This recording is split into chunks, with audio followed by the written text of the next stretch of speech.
réponse aux récentes mises à jour sur l'Ukraine et la Russie, quelques personnes m'ont demandé ce qu'est Roche si ce n'est pas la Russie. Parce que beaucoup d'enseignants de prophétie sont convaincus que Roche, Méchec et Tubal, dans Ézéchiel 38 et 39, sonnent sûrement comme, vous savez, la Russie et Moscou. Et je ne sais pas ce que Tubal doit être. Je pense que cela se ressemble. Cela s'appelle un faux cognat. C'est quand des mots sans rapport, qui n'ont rien à voir l'un avec l'autre, se ressemblent. Ainsi, par exemple, en anglais, et même en français, vous avez les mots suffering et suffrage, ou souffrir et suffrage. Ils se ressemblent, mais ils n'ont aucun rapport. La souffrance et la douleur, et le suffrage signifient le droit de vote. Vous avez aussi des faux équivalents entre différentes langues. Le premier exemple que j'ai donné est au sein d'une même langue, mais aussi entre les langues, vous pouvez avoir des faux équivalents. Ainsi, en japonais, si vous voulez dire merci, vous diriez arigato. Arigato veut dire merci. Mais quand vous allez au Brésil ou au Portugal, merci est obrigado. Eh bien, arigato, obrigado sonnent presque comme s'ils étaient liés. Donc vous pourriez dire que c'est le mot international pour dire merci et qu'ils sont liés comme si le Japon descendait du portugais. Non, vous aurez complètement tort car c'est un faux homologue. C'est la même chose avec le mot roche. Le mot roche signifie tête en hébreu. Donc une traduction dit le prince de Roche, Méchec et Tubal. Une autre traduction dit Roche signifie tête, donc c'est le prince en chef de Méchec et Tubal. Et Méchec et Tubal, sur n'importe quelle carte ancienne, est dans l'actuelle Turquie, où la Bible l'appelle l'Asie mineure. Mais beaucoup de gens n'y croient pas ou disent que ça pourrait être vrai. Mais vous savez, le pays est censé être au nord d'Israël. Si vous tracez une ligne au nord d'Israël, vous arrivez en Turquie. Elle touche la Turquie. Donc c'est tout à fait admissible, bien sûr. Ça touche le Liban, la Syrie, ça va jusqu'à la Turquie. Et les ennemis d'Israël, dans les derniers jours, seront tous des pays musulmans. C'est clair dans la liste. C'est la seule chose qu'ils ont tous en commun. Et ils ont tous déjà eu des combats, des conflits avec les Juifs. Ils ont déjà persécuté les Juifs auparavant. Mais la Russie ne l'a jamais fait. Elle n'a jamais envahi Israël. Donc je ne sais pas d'où ça vient, à part une fausse comparaison. Donc je pense que si vous demandez ce qu'est Roche, Roche est un mot hébreu pour la tête. Et ce serait le descripteur du prince de Méchec et Tubal. Mais nous n'avons même pas besoin d'aller là-bas. Nous n'avons même pas besoin de passer toute la linguistique, l'immigration et toutes ces choses.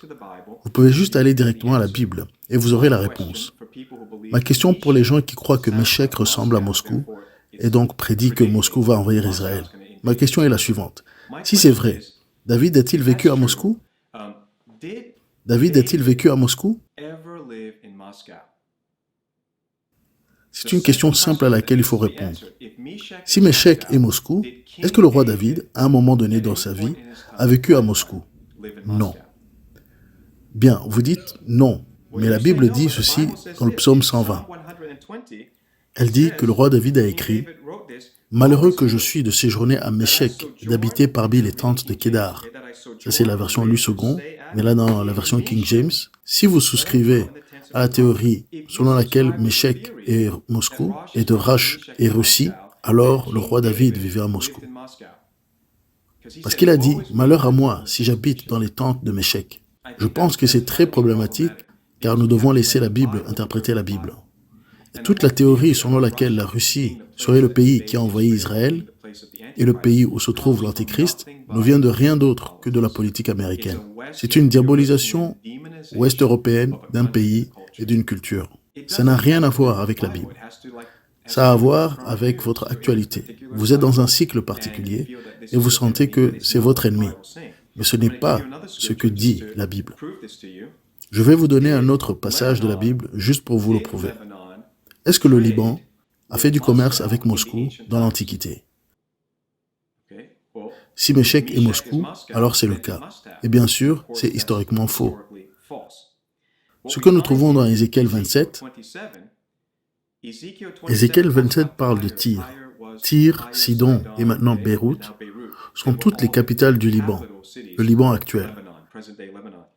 Et donc, en parlant du Liban, le prophète Ézéchiel dit au verset 13, Javan, donc qui est la Grèce, Tubal, qui se retrouvera dans la guerre finale, qui a envahi Israël, et Méchec. Ils étaient tes marchands.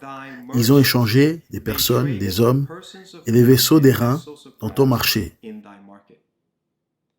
Ce qui signifie qu'il y avait de la corruption, du trafic d'êtres humains et de l'esclavage entre le Liban et, si tu le crois, Moscou. Donc vous ne pouvez pas dire que je crois que Moscou envahit dans Ézéchiel 38 et 39, mais je ne crois pas que le roi David ait vécu à Moscou. Parce que nous avons permis à la Bible d'être son propre commentaire.